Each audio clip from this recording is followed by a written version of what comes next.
గత కొన్ని రోజుల నుంచి ప్రతి కుటుంబ ప్రార్థనలోనూ మనం ఒక సువార్త గురించి చెప్పుకుంటూ వస్తున్నాం. ఆ సువార్తలోనే వరుసగా చెప్పుకుంటూ వస్తున్నాం. ఈ గుడ్ ఫ్రైడే ఈస్టర్ రావడం వల్ల అది తప్పిపోయింది. అంతకుముందు అంతా మనం వరుసగా చెప్పుకుంటూ వస్తున్నాం. ఇప్పుడు కూడా ప్రతి కుటుంబ ప్రార్థనలోనే మనం వరుసగా చెప్పుకుంటూ వస్తున్నాం.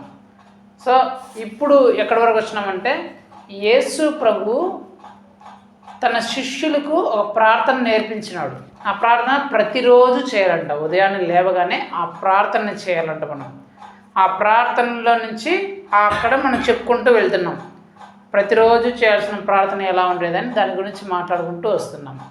ఫస్ట్ మనం చర్చలో చేస్తాం కదా, పరలోకం ప్రభు నేర్పించిన ప్రార్థన చేయమని చెప్తారు కదా. పరలోకం ఉందన్నాను నా తండ్రి నేను ఆమె పరిశుద్ధపరచున్నాను ప్రార్థన చేస్తాం కదా. ఆ ప్రార్థన గురించి చెప్పుకుంటూ పోతున్నాం.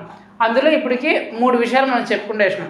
ఒకటి, పరలోకమందున్న నా తండ్రి నీ నామం పరిశుద్ధపరచుగాక, నీ రాజ్యం వచ్చినగాక, నీ చిత్తం పరలోకమందు నెరవేర్చినట్లు భూమి మీద నెరవేరుగాక. ఫస్ట్ పాయింట్ అది. మనం ప్రతిరోజు చేయాల్సిన ప్రార్థనలో మొదటి పాయింట్ అది. ఏదంటే, ప్రభువా నీ పేరు ఎలాగైతే ఆకాశంలో గొప్ప మహిమ గల పేరుగా ఉందో, అలాగే భూమి మీద కూడా మేము చేసే పనుల ద్వారా నీకు మంచి పేరు రావాలి. యేసు ప్రభు గొప్ప దేవుడు, మంచి దేవుడు అని మమ్మల్ని చూసి మీరు ప్రజలందరూ చెప్పాలి. మా వల్ల మీకు చెడ్డ పేరు వచ్చే పనులు మేము చేయకుండా మీకు మంచి పేరు తెప్పించే పనులే మేము చేయాలి అనేది మొదటి ప్రార్థన. రెండవ ప్రార్థన, ప్రభువా మా అనుదిన ఆహారాన్ని మాకు నేడును దయచేయండి. ప్రతిరోజు మీరు ఏదైతే ఆహారం ఇస్తున్నారో ఆ ఆహారాన్ని ఈరోజు కూడా మాకు దయచేయండి అని ప్రార్థన చేస్తాం. దానిలో నుంచి ఏం నేర్చుకున్నాం? అనుదిన ఆహారం అంటే మనం చేసుకునే అన్నము కూర అని కాదు, కానీ దేవుని మాట అనే ఆహారాన్ని ప్రతిరోజు మాకు ఇవ్వండియా. మీ మాట ద్వారా ప్రతిరోజు నడిపించండి. ప్రతి సందర్భంలోనూ ప్రతి పరిస్థితిలోనూ మేము ఎలాగ ప్రవర్తించాలో, ఏం మాట్లాడా, ఎంత చేయాలనేది మీరు మాతో మాట్లాడి మీ మాటను దయచేసి మీ మాట ప్రకారం మేము నడుచుకుంటూ సహాయం చేయాలని చెప్పి మాట్లాడుకున్నాం. మూడవదిగా, మా రుణస్థులు మేము క్షమించిన ప్రకారం మీరును మా రుణమును క్షమించండి. అంటే దాని నుంచి మనం ఏం నేర్చుకున్నాం? మన తప్పులు దేవుడు క్షమించాలంటే మనం ఏం చేయాలి, మన తప్పులు క్షమించబడితే మనకు కలిగే లాభాలు ఏంటి అనేది నేర్చుకున్నాము. వాటిని యూట్యూబ్లో పోయాలి. ఎవరైనా చూడలేకపోతే దాన్ని యూట్యూబ్లో కూడా మనం అప్లోడ్ చేస్తున్నాం మన ఛానల్లో. కావాలంటే మీరు చూడవచ్చు.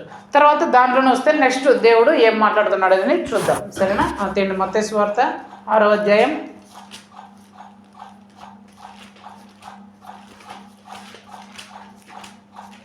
ఇది మనం ప్రతిరోజు చేయాలి. ఈ పాయింట్లు గుర్తుపెట్టుకొని మనం ప్రతిరోజు చేయాల్సిన ప్రార్థన అది. సరేనా? మత్తయి సువార్త 6వ అధ్యాయం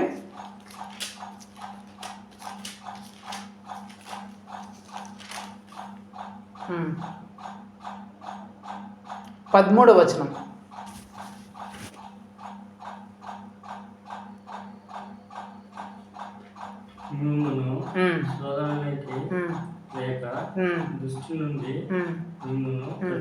చాలు. ఇక్కడ వాక్యం ఏమని చెప్తుందంటే, మమ్మల్ని శోధనలోకి తేక దుష్టుని నుండి మమ్మల్ని తప్పించుము. సో 4వ ప్రార్థన అంశం మన ప్రార్థనలో ఏమని ఉండాలంటే, ప్రతిరోజు మనం చేసే ప్రార్థనలో 4వ అంశం ఏదై ఉండాలంటే, ప్రభువా మమ్మల్ని శోధనలోకి తేక. అక్కడ 2 ఉన్నాయి. శోధనలోకి తేవకూడదు, దుష్టి నుంచి మమ్మల్ని కాపాడాలి. ఇప్పుడు ఈరోజు మనం కుటుంబ ప్రార్థనలో దేవుడు మనతో అందరితో ఏమంటాడుదంటే, శోధనలోకి తేకుండా అనే దాని గురించి దేవుడు మనకి మాట్లాడుతున్నాడు. సరేనా? దాని గురించి దేవుడు ఈరోజు మనం మాట్లాడుతున్నాడు. ఇక్కడ ఏం చెప్తున్నాడంటే, ప్రభువా మమ్మల్ని శోధనలోకి తీసుకురాకుండా చేయము అనేది ప్రార్థన. మన 4వ అంశం మన ప్రార్థనలో ప్రతిరోజు ఏమి ఉండాలంటే, మమ్మల్ని శోధనలోనికి పడవేయకండి. శోధన అంటే ఏంటి? శోధన అంటే ఏంటి? మాకు శోధనలు వస్తాయి అంటారు కదా. అంటే శోధన అంటే ఏంటి? కష్టాలు, బాధలు, శ్రమలు. అవే నా శోధన అంటే. శోధన అంటే కష్టాలు, బాధలు, శ్రమలు అని కాదు. శోధన వేరే, కష్టాలు, శ్రమలు, బాధలు వేరే. శోధన అనేది ఖచ్చితంగా ప్రతి క్రైస్తవుడికి ఖచ్చితంగా వచ్చేది. కష్టాలు, బాధలు, శ్రమలు అంటే కొందరికి రావచ్చు, రాకపోవచ్చు. అది వాళ్ళ వ్యక్తిగత జీవితాన్ని బట్టి ఉంటుంది. కానీ శోధన అనేది ఏంటంటే, ప్రతి యేసుక్రీస్తుని నమ్ముకున్న ప్రతి ఒక్క బిడ్డ జీవితంలోనూ శోధన అనేది వస్తుంది. అసలు శోధన అంటే ఏంటంటే మీకు బాగా అర్థమయ్యే భాషలో చెప్తాను. శోధన అంటే ఏంటంటే టెంప్టేషన్, ఇంగ్లీష్లో దాన్ని ఏమంటారు? టెంప్టేషన్. మన భాషలో చెప్పాలంటే టెంప్ట్ చేస్తుంది, ఇది నన్ను టెంప్ట్ చేస్తుంది అంటాం కదా, దాన్ని ఏమంటారంటే శోధన అంటారు. అదేంటి? శోధన. టెంప్ట్ చేస్తుంది మమ్మల్ని ఇది అంటాం కదా, దాన్ని ఏమంటారంటే శోధన అంటారు. ఇంకా మీకు అర్థమయ్యే భాషలో చెప్పాలంటే శోధన అంటే ఏంటంటే యేసుక్రీస్తుని నమ్ముకున్న మనము ఏదైతే చేయకూడదో దాన్ని చేసేలా ప్రేరేపించేదే శోధన. అది వెరీ గుడ్, మంచిది. దేని జోలికైతే మనం పోకూడదు అనుకుంటామో దాని జోలికి పోయేలా మనం ప్రేరేపించేదాన్ని శోధన అంటారు. ఇంకా కరెక్ట్గా దేవునికి ఏదైతే ఇష్టం లేకుండా ఉంటుందో ఆ ఇష్టం లేకుండా ఉండేదాన్ని మనం చేసేలాగా ఏదైతే ప్రేరేపిస్తుందో దాన్ని శోధన అంటారు. సో ఇప్పుడు శోధన ఎవరి వల్ల కలుగుతుంది చెప్పండి? ఎవరి వల్ల వస్తుంది?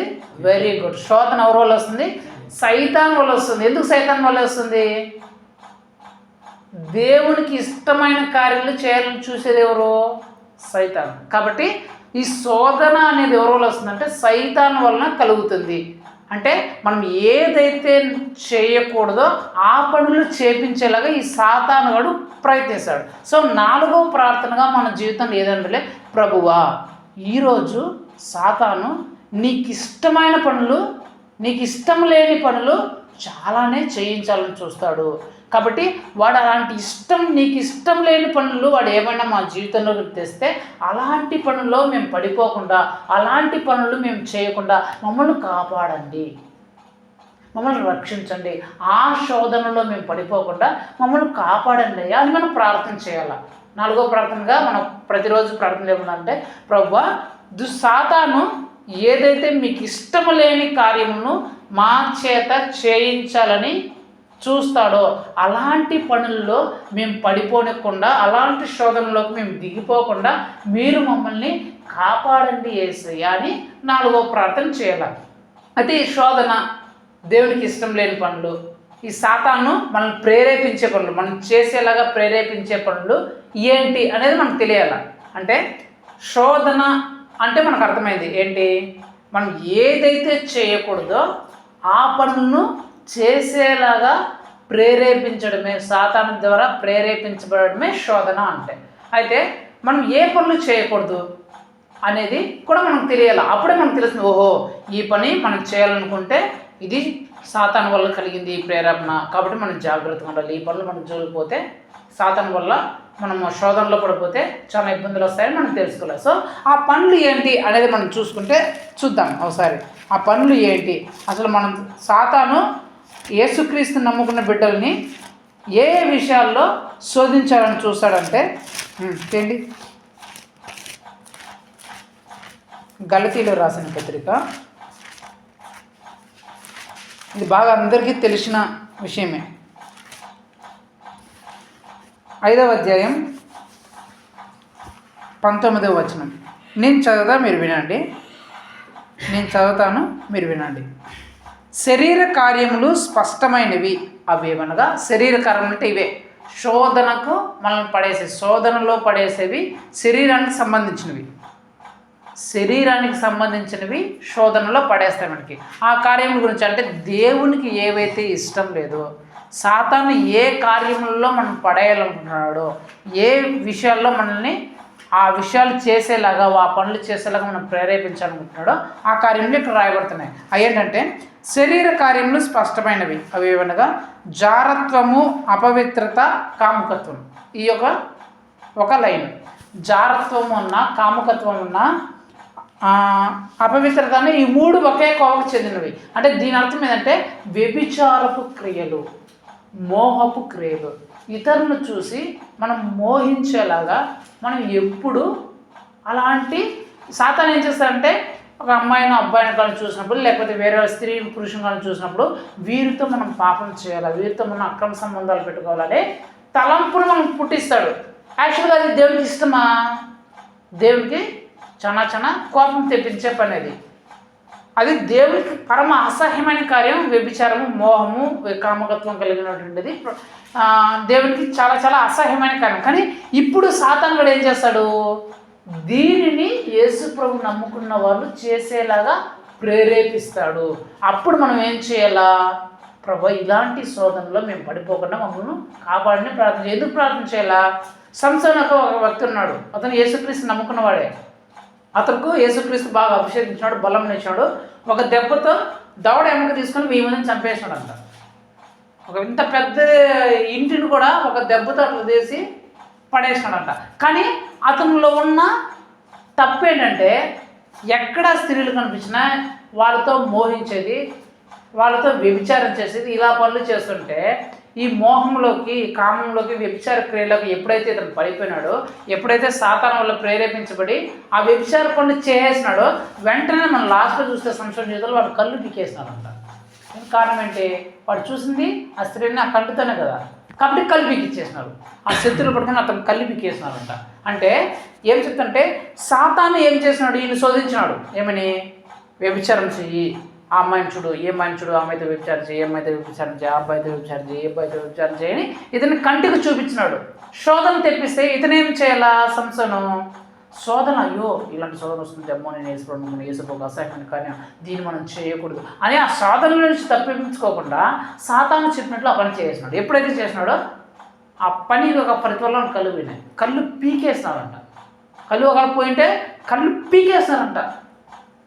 అగ్గి కొరువులు అంటారు, కొరువులు పెట్టి కళ్ళు పీకేస్తారంట. తర్వాత చివరి బతుకు వరకు గుడ్డోళ్ళగా చివరిలో లాస్ట్లో అతని మరణమే చాలా బాధాకరంగా ఉంటుంది మనం చదివితే. సంసోను నేత్రాశ కలిగి చచ్చిపోయినాడు. ఇంకొక అతను ఉన్నాడు, ఎవడు, యోసేపు.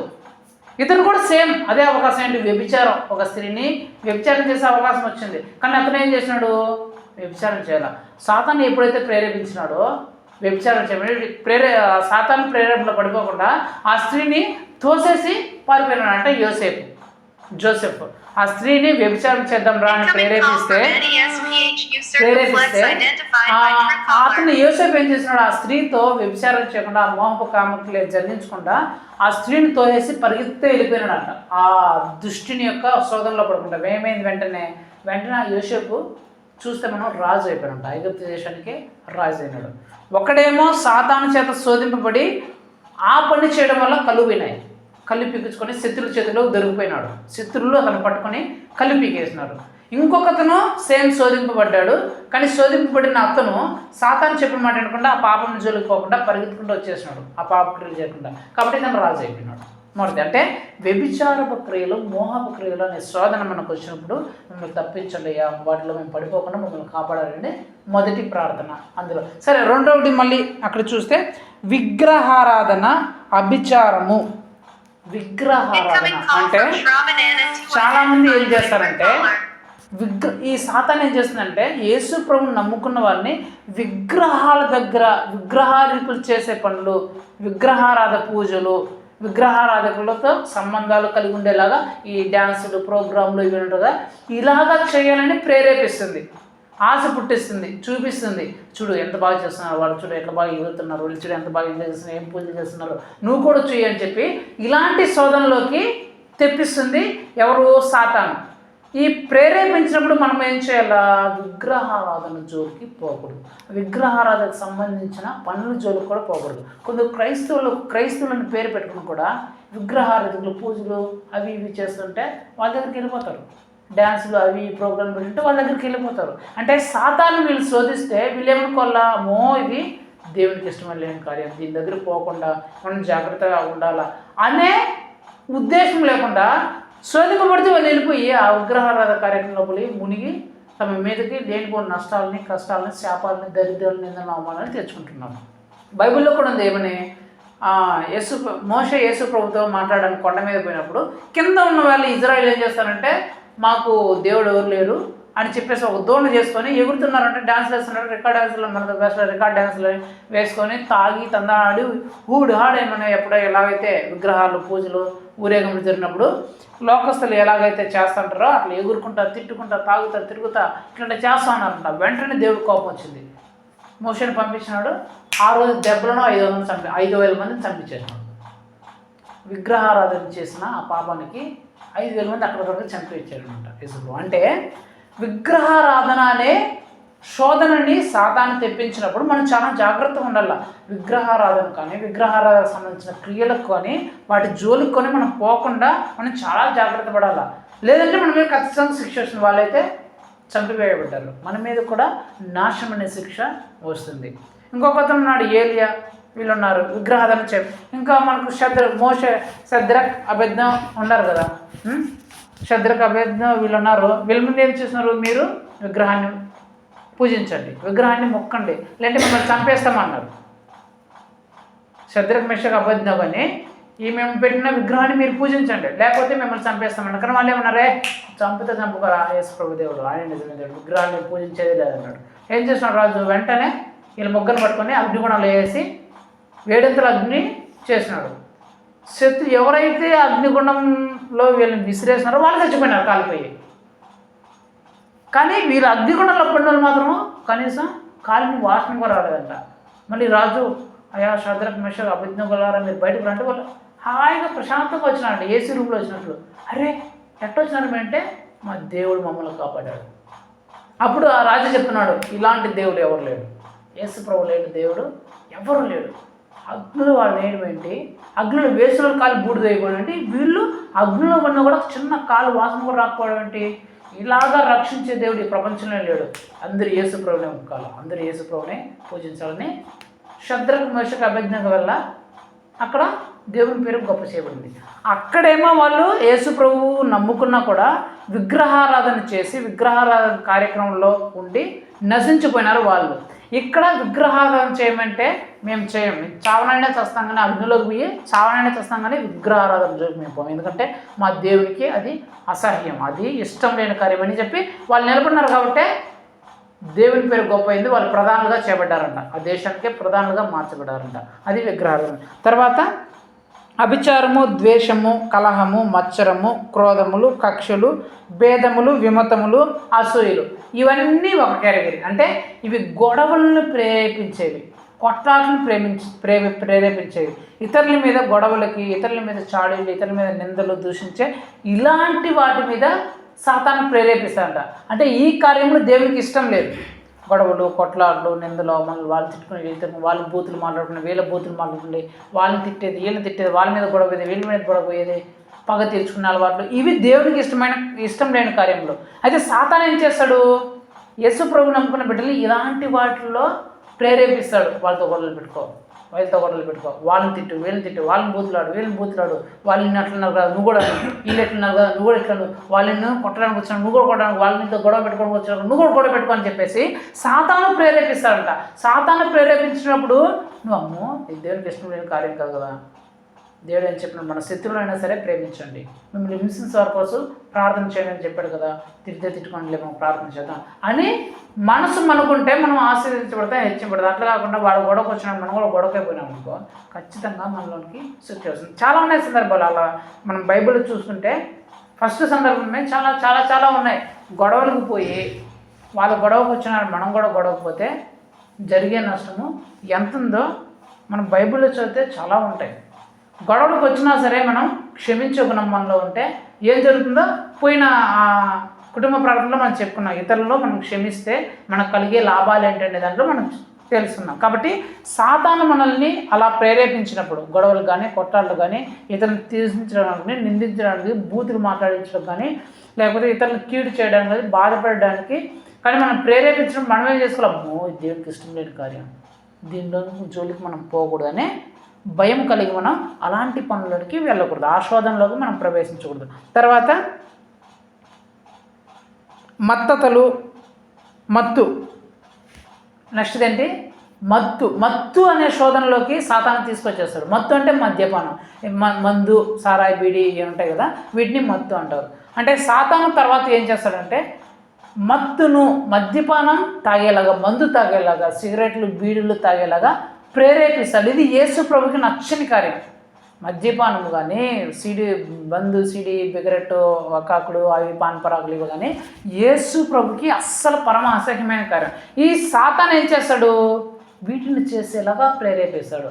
అప్పుడు ప్రేరేపించినప్పుడు మనం ఏం చేయలేము, సాతాను చేత ప్రేరేపించబడతాం, మనం జాగ్రత్తగా ఉండాలా అని చెప్పి అనుకోవాలా. ఎందుకు ఈ మద్యపానం ఈ మత్తు వాటి జోలికి మనం ఎందుకు పోకూడదంటే, లోతు నీతిమంతుడు, అబ్రహాము యొక్క తమ్ముడు కుమారుడు లోతు మనకు తెలుసు, నీతిమంతుడైనాడు. తన కూతుర్లు ఇప్పుడు ప్రపంచంలో ఉండే వ్యభిచారులందరూ ఎవరిలో నుంచి వచ్చారంటే లోతు యొక్క కూతురు యొక్క పిల్లలు అంటే వీళ్ళందరూ. కారణం ఏంటి? లోతు కూతుర్లు ఎవరితో వ్యభిచారం చేసినారో తెలిసినా మీకు చెప్పినాం ఆల్రెడీ దీని గురించి. లోతు కూతుర్లు లోతుతోనే పాపం చేసినారు, తండ్రితోనే, సొంత తండ్రితోనే వ్యభిచారం చేసినారు. ఎందుకు చేసినారు మరి? చేస్తుంటే తండ్రి ఏం చేస్తున్నాడంటే లోతుకి మందు తాపించిన తర్వాత వీళ్ళు వ్యభిచారం చేస్తున్నారు. అంటే చూడండి, లోతు మందు తాగడం వల్ల తన సొంత బిడ్డలనే చెడు చేసినాడు, తన సొంత బిడ్డలే చెడిపోవడానికి కారణమైనాడు. లోతు వల్లనే తన కూతుర్లు గర్భవతులైనారంట. ఎంత నీచం, ఎంత దుర్మార్గం! అలాంటి అసలు కార్యాన్ని మనం ఊహించుకోగలమా? అస్సలు ఎంత భయంకరమైన కార్యం! తండ్రి వలన కూతుర్లు గర్భవతులు అవ్వడం అంటే అది ఎంత నీచమైన పని, ఎంత దుర్మార్గమైన పని. లోతు దాన్ని ఎప్పుడైతే సాతాను లోతును ప్రేరేపించాడో మద్యం తాగడానికి, ఇతను భయపడలా, అయ్యో ఇది మద్యం తాగితే దేవునికి అసహ్యమైన కార్యమే, దీన్ని తాగకూడదే అనే భయం లేకుండా సాతాను ప్రేరేపించాడు, తాగేసినాడు.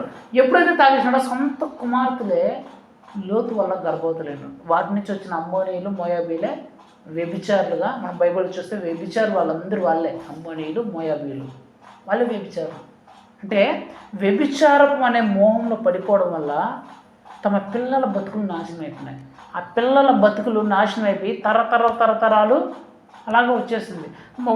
కీర్తనల గ్రంథంలో మద్యపానం గురించి రాస్తూ ఎంత చక్కగా రాస్తాడంటే, మద్యపానం ఫస్ట్ చూడడానికి తల మెరిసేదిలాగా, బాగా తాగదాం అనిపించేదిలాగా ఉంటుందంట. కానీ తాగిన తర్వాత దానివల్ల కలిగే దుష్ప్రయోజనాల కింద రాసిన చదువుతుంటే మనకే ఒళ్ళు జలజరిస్తుంది.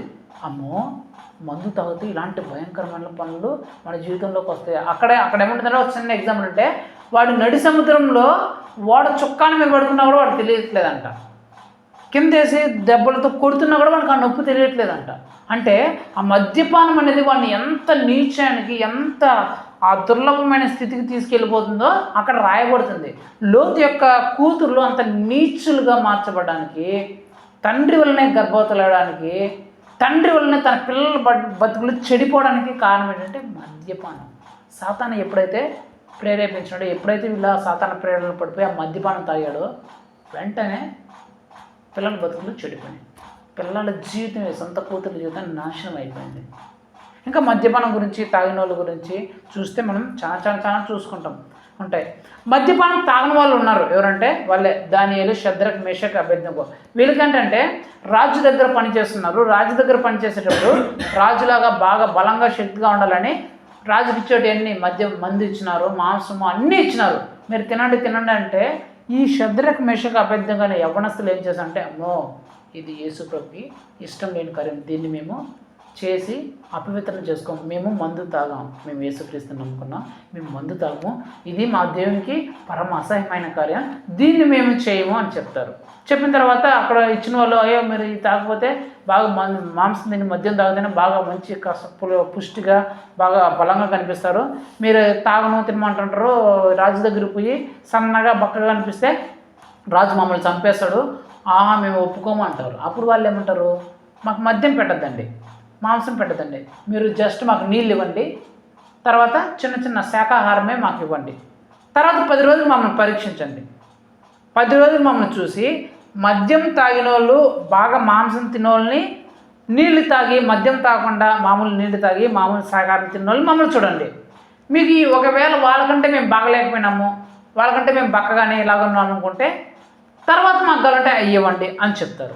సరే వీళ్ళు చెప్పినట్టు చేద్దాంలే 10 రోజులు చెప్పేసి వాళ్ళకి మాత్రం మద్యం తాగుతారు, వాళ్ళకి అన్నీ ఇస్తారు, వీళ్ళకి మాత్రం వీళ్ళు మద్యం మాకు మంది ఇవ్వద్దని చెప్పినా కాబట్టి మందు ఎవరు మాంసం పెట్టకుండా మామూలు కూరగాయల ఆహారమే పెడతారు. మనం చూస్తే స్టోరీలు చూస్తే రాజు దగ్గర వీళ్ళు నిలబడితే ఆ మద్యము తాగి మాంసం హెచ్చుగా తిన్నోళ్ళు జబ్బు మనుషులాగా కనిపిస్తున్నారంట. మద్యం జోలికి పోకుండా, మాంసం జోలికి పోకుండా వీళ్ళు శాకాహారం తిని నీళ్లు తాగిన వాళ్ళు ముఖం వెలిగిపోతుందంట. రాజు చూసి, అబ్బా వీళ్ళంతా ఇంత అందంగా ఉన్నారు, వీళ్ళు కదా నాకు కావాలా అని చెప్పేసి వాళ్ళని చేసి వీళ్ళని తీసుకుని వీళ్ళు ప్రధానమంత్రి చేసేస్తున్నాడు. అంటే అక్కడ మద్యం ద్వారా మద్యానికి బానిసైపోయి శోధనలో పడిపోయి మద్యం తాగినోడేమో కుటుంబ జీవితాన్ని తన పిల్లల్ని నాశనం చేసేసినాడు. ఇక్కడ మాకు మద్యం వద్దు, ఇది యేసుప్రభువు నచ్చిన కార్యం మేము చేయము అని ఎవరైతే ఆ మద్యాన్ని తాకుండా విడిచిపెట్టారో వీళ్ళు ఆ దేశానికి ప్రధానమంత్రులు అయిపోయినారు. తర్వాత ఇంకా దాని గురించి చెప్పాలంటే ఇంకా చాలా ఉంటాయి. అయితే మనకు టైం లేదు కాబట్టి మనం త్వరగా ముగించుకున్న తర్వాత అల్లరితో కూడిన ఆటలు పాటలు ఈ శోధనలోకి పోకుండా మనం కాపాడాలి. అల్లరితో కూడిన ఆటలు పాటలు అంటే ఏంటి? సినిమాలు, డ్యాన్సులు, ప్రోగ్రాంలు, ఇవి అల్లరితో. వీటిలో ఏముంటుంది? అల్లరి ఉంటుంది. ఈ సినిమాలు కానీ, ఈ డ్యాన్సులు కానీ, ఈ రికార్డ్ డ్యాన్సులు కానీ, ఆ షోలు కానీ, ఈ షోలు కానీ, అవి కానీ ఇవి కానీ దీంట్లో ఉండేదంటే అల్లరితో కూడిన ఆటల పాటలు. వీటిల్లోకి ప్రేరేపించాలని చూస్తారు. ఆ సినిమాల ద్వారా ఏం బాగుంటాయి, ఆ డ్యాన్సులు చూడు, ఆ ప్రోగ్రాంలు చూడు, ఆ ప్రోగ్రాం చూడు, అవి చూడు, ఇవి చూడు, ఆ సినిమాలు చూడు, ఈ సినిమాలు చూడు అని సాతాను ఏం చేస్తాడు? ప్రేరేపిస్తాడు. సినిమాలు చూడడానికి, ప్రోగ్రాంలో డ్యాన్సులు వేయడానికి, అవి వేయడానికి, ఇయడానికి, పోయి బీరని కేకలు పెట్టడానికి యవనస్తులు పెడతాంటారు కదా, పోగిరి చేస్తా అల్లరితో చిల్లరగా తిరుగుతుంటారు కదా. ఇలా సాతాను ప్రేరేపిస్తాడు, శోధనలోకి ప్రేరేపిస్తూ ఉంటాడు. అలాగా శోధనలోకి ప్రేరేపించినప్పుడు మనం వాటి జోలికి పోకూడదు. అల్లరితో కూడిన ఆటపాటల జోలికి పోకూడదు. మీకు ఆల్రెడీ చెప్పిన వాళ్ళు అక్కడ విగ్రహారాధన చేస్తే అక్కడ అల్లరితో కూడిన ఆటలు పాటలు చేయడం వల్ల వాళ్ళు చచ్చిపోయినారు. విగ్రహారాధన చేస్తే అల్లరితో కూడిన ఆటలు పాటలు చేయడం వల్లే వాళ్ళు చచ్చిపోయినారు. అల్లరితో కూడా ఆటలు పాటలు చేయకుండా ఎవరైతే ఉంటారో వాళ్ళకి మంచి పేరు, మంచి ఘనత అనేది వస్తుంది. సో మనము ఈ ప్రార్థనలన్నీ మొదలైనవి ఉంటాయి చూడు. వీటిని గురించి నేను మునుపు చెప్పిన ప్రకారం ఇట్టి వాటిని చేయువారు దేవుని రాజ్యమును స్వతంత్రించుకొనరని మీతో స్పష్టముగా చెప్పుచున్నాను. ఎవరైతే పైన చెప్పిన శోధనలు అన్నీ ఆ పనులన్నీ చేస్తారో వీరు పరలోక రాజ్యంలో ప్రవేశించారంట. వీళ్ళు స్వర్గానికి ప్రవేశం లేదు. భూమి మీద వాళ్ళ చావు హీనాతిహీనంగా కుక్క చావు అంటాం కదా, కుక్క చావులాగా ఉంటుందంట. కుక్క చచ్చినట్లు బ్రతకాలంట, హీనంగా బ్రతకాల్సి వస్తుందంట.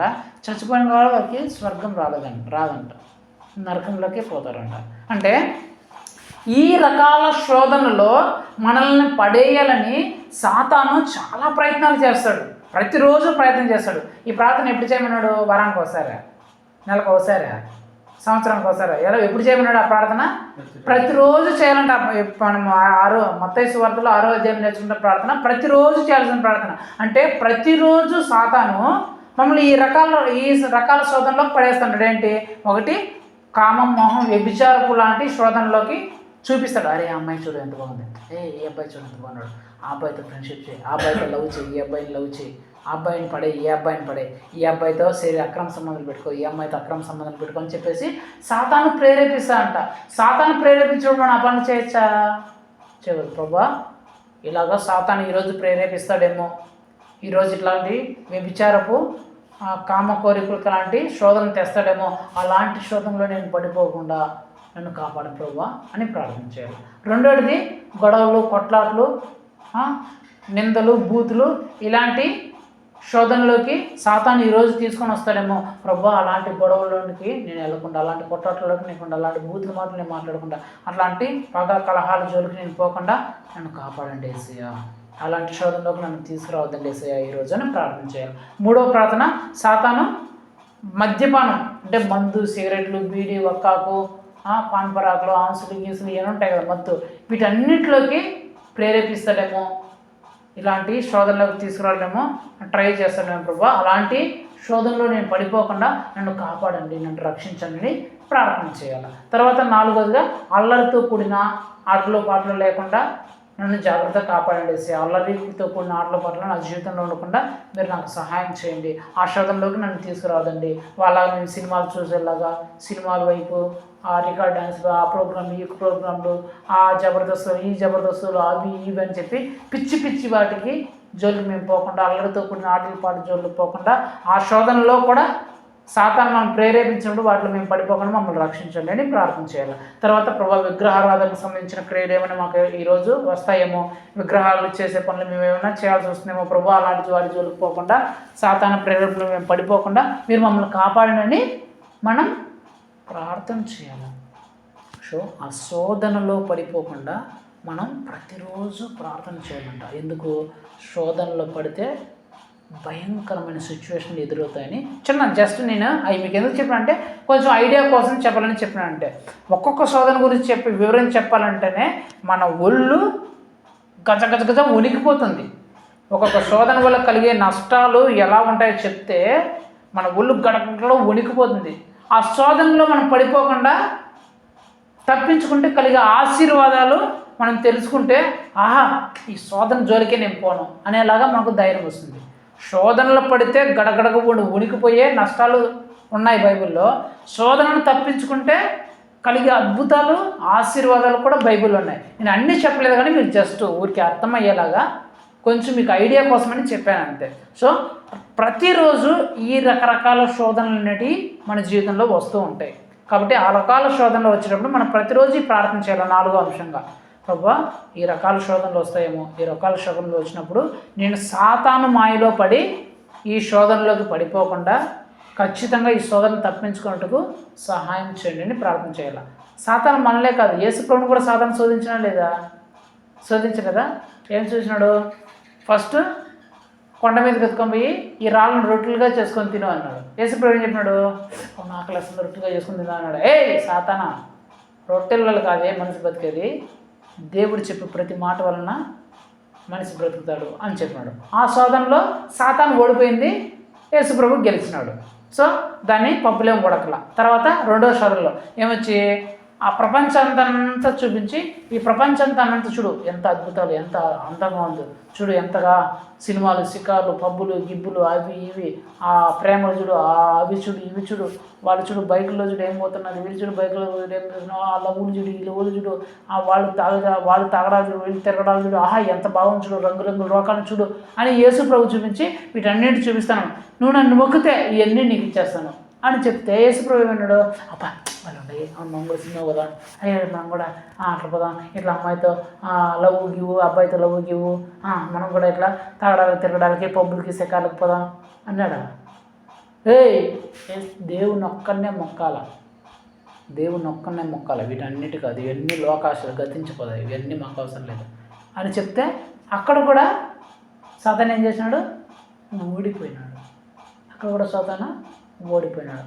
ఇంకొకసారి నువ్వు వీటి నుంచి దూకేయి, దేవదూతని కాపాడతారు అంటే యేసు ప్రభు అన్నాడు, నీ దేవుని నువ్వు శోధించకూడదు, లేకుండా చెప్తుంది కదా దేవుడిని శోధించకూడదని అని చెప్తే అక్కడ కూడా సాతాను ఓడిపోయినాడు.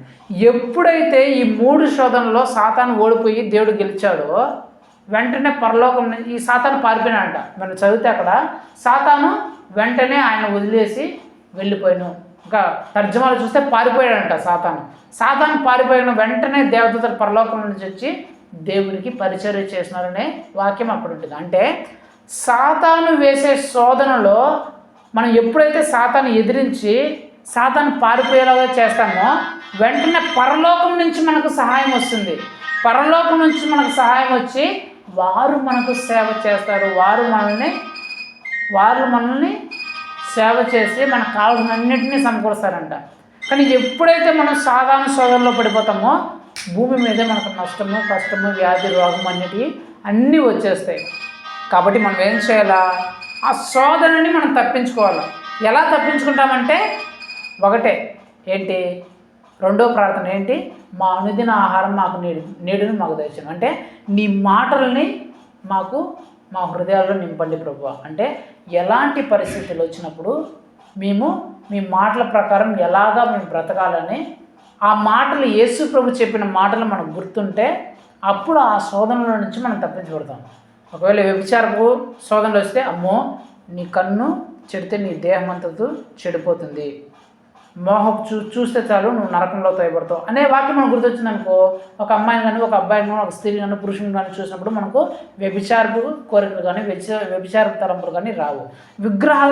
విగ్రహాలను ఏదైనా శోధన వచ్చిందనుకో, అమ్మో విగ్రహాలను చేస్తే అప్పుడు దేవుడు చంపేసినాడు, అమ్మో నేనే దేవుడిని, నేను తప్ప నీకు వేరొక దేవుడు ఉండకూడదు, పైన ఆకాశం ఎందుకని కింద భూమి ఎందుకని ఏ రూపాన్ని నువ్వు దేవునిగా చేసుకొని పూజించకూడదని చెప్పినాడు. ఎందుకంటే అలాగ పూజిస్తే మీ దోషాన్ని మీ పిల్లల మీదకి 4 తరాల మీదకి రప్పిస్తాను ఆ శిక్షణ అని చెప్పినాడు.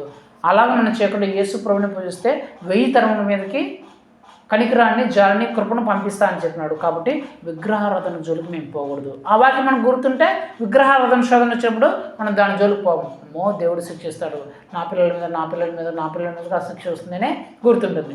మద్యపానం అలా గొడవలు కొట్టాటు వాటి జోలికి వెళ్ళామనుకో, అప్పుడు దేవుడు మనకు గుర్తు రాలే వెంటనే ఏమంటే మీ శత్రువులను ప్రేమించడని దేవుడు చెప్పినాడు కదా, మిమ్మల్ని హింసించే వారి కొరకు ప్రార్థించేయమని దేవుడు చెప్పినాడు కూడా. కాబట్టి మన శత్రువు మన మీద గొడవకు వచ్చినా, కొట్టాడికి వచ్చినా, మనం తిట్టినా, దూసినా మనం ప్రార్థన చేద్దాము. మనము వారి కోసం వాళ్ళు దీవించబడాలని ప్రార్థించేద్దాం, వాళ్ళు మనం ప్రేమిద్దామనే గుణం మనకు వస్తుంది. అప్పుడు నా నిమిత్తం పగ దేవుడు తీర్చుకుంటాడు కాబట్టి నేను వదిలేస్తాను. ఆ మాట మనకు గుర్తుంటే వాళ్ళని క్షమించి వదిలేస్తాము, దేవుడు మన పక్షంగా పగ తీర్చుకుంటాడు. తర్వాత మద్యపానం శోధన వచ్చినప్పుడు అమ్మో మద్యపానం వల్ల లోతు కుమార్తెలే నీచమైన ప్రపంచంలో అసలు ఊహించుకోవడానికే అత్యంత నీచమైన భయంకరమైన పాపం చేసినారు. మనం మద్యం జోలికి పోకూడదు అనే మనకు అది గుర్తొస్తుంది. దేవుని మాటలు మనకు గుర్తొచ్చినప్పుడు మద్యం తాగని దానియేలు, షద్రక్, మేషక్, అబేద్నెగో వాళ్ళు ప్రధానమంత్రిగా చేపట్టే వాళ్ళ ముఖాలు వెలిగిపోయాయి. కాబట్టి మనం ఈ మద్యం జోలికి పోకూడదు అనే వాక్యం గుర్తుందనుకో, మనం మద్యం వచ్చినప్పుడు ఆ బీడీ, సిగరెట్, వకాకి వచ్చినప్పుడు మనం వాడి జోలికి పోము. చివరిగా అల్లరితో కూడిన ఆటల పాటలు వచ్చినప్పుడు అమ్మో అల్లరితో కూడిన ఆటల పాటలు వచ్చినప్పుడు దీనా కుమార్తె, యాకోబు కుమార్తె దీనా వాటిని చూసే కదా చెడిపోయింది. వాటిని చూసే కదా ఆమోను దాన్ని చెడిపేసినాడు. అల్లరితో కూడిన ఆటల పాటలను చూసే కదా ఆమె చెడిపోయింది. వాటి జోలికి మనం పోకూడదు. అక్కడ ఇజ్రాయెల్లో 5,000 మంది చచ్చిపోవడానికి కల్లా అక్కడ రికార్డెన్స్లో ఆ ప్రోగ్రాంలు ఈ ప్రోగ్రాంలు వాళ్ళు పోవడం కల్లా వీధి విద్యానికి జోలికి మనం పోకూడదు అని. అంటే యేసు ప్రభు మాటలు మనకి ఎప్పుడైతే గుర్తు ఉంటాయి, ఎప్పుడైతే మన హృదయంలో నింపబడి ఉంటాయో అప్పుడు మనము ఆ శోధనలో పడకుండా మనం కాపాడుకుంటాం. అప్పుడు ఆ సాతాను చెప్తాం. యేసు ప్రభు అక్కడ సాతాను శోధించినప్పుడు తన సొంత మాటలు చెప్పలా, ఆయన ఏం చెప్పినాడు, బైబిల్లో ఉండే వాక్యాలు చూపించి చెప్పినాడు. నీ దేవుడినే పూజించాలా, ప్రతి ఒక్క మనిషిని రొట్టె వలన కాదు కానీ దేవుడిచ్చే ప్రతి మాట వలనే జీవించును. కావాలంటే బైబిల్ ఆ అధ్యాయంలో ఉంది, ఆ వచనంలో ఉంది చూడు. నీ దేవుడిని మాత్రమే నువ్వు పూజించాలని నిర్గమకాండం 25 చూడు.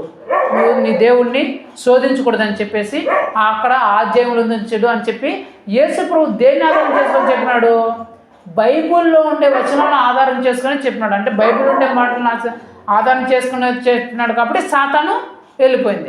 మనం కూడా ఇలాంటి ప్రేరేపణలు, ఇలాంటి శోధనలు, ఇలాంటివన్నీ వచ్చినప్పుడు మనం కూడా యేసు ప్రభు మాటలు చెప్పిన మాటలు ఎప్పుడైతే మనకు హృదయంలో గుర్తు ఉంటాయో అప్పుడు ఆ మాటను బట్టి ఆ సాతాను గద్దించాలి. యేసు ప్రభు ఇట్లా చెప్పినాడు, నాకు నేను ఈ పని నేను చేయను. యేసు ప్రభు నన్ను ఇట్లా చెప్పినాడు, దీని జోలికి నేను పోగలను. యేసు ప్రభు నాకు ఇట్లా చెప్పినాడు, దీనివల్ల నేను అపవిత్రత కలుగు చేసుకున్నాను. యేసు ప్రభు నాకు ఇలా చెప్పినాడు, నేను చేయను. నువ్వు శోధించినా సరే నేను దాంట్లో పడిపోను అని మనం ఎప్పుడైతే సాతాన్ని ఎదిరిస్తామో, ఆ శోధనను ఎదిరిస్తామో సాతాను పారిపోతాడు. మనకి పరలోకం నుంచి సహాయం, భూలోకం నుంచి సహాయం అన్నీ మనకు దొరుకుతాయి. కాబట్టి మన 4వ ప్రార్థన ఏమై ఉండాలంటే, ప్రభువా ఈరోజు రకరకాల శోధనలు మమ్మల్ని మీ వద్ద నుంచి తప్పించడానికి, మీకు ఇష్టం లేని పనులు చేయడానికి ఇలాంటి రకరకాల శోధనలు అనేటివి వస్తూ ఉంటాయి. ఇలాంటి శోధనలో మేము పడిపోకుండా మమ్మల్ని కాపాడండి యేసయ్యా, ఈరోజు కూడా మమ్మల్ని కాపాడండి అని ఎప్పుడు ప్రార్థన చేయాలా? ప్రతిరోజు ప్రార్థన చేయాలి. సరేనా? ప్రతిరోజు మనం ఆ శోధనలోకి మనం పడిపోకుండాట్లు ప్రార్థన చేయాలి. సరేనా? ప్రార్థన చేసుకుందాం. కళ్ళు మూసుకోండి.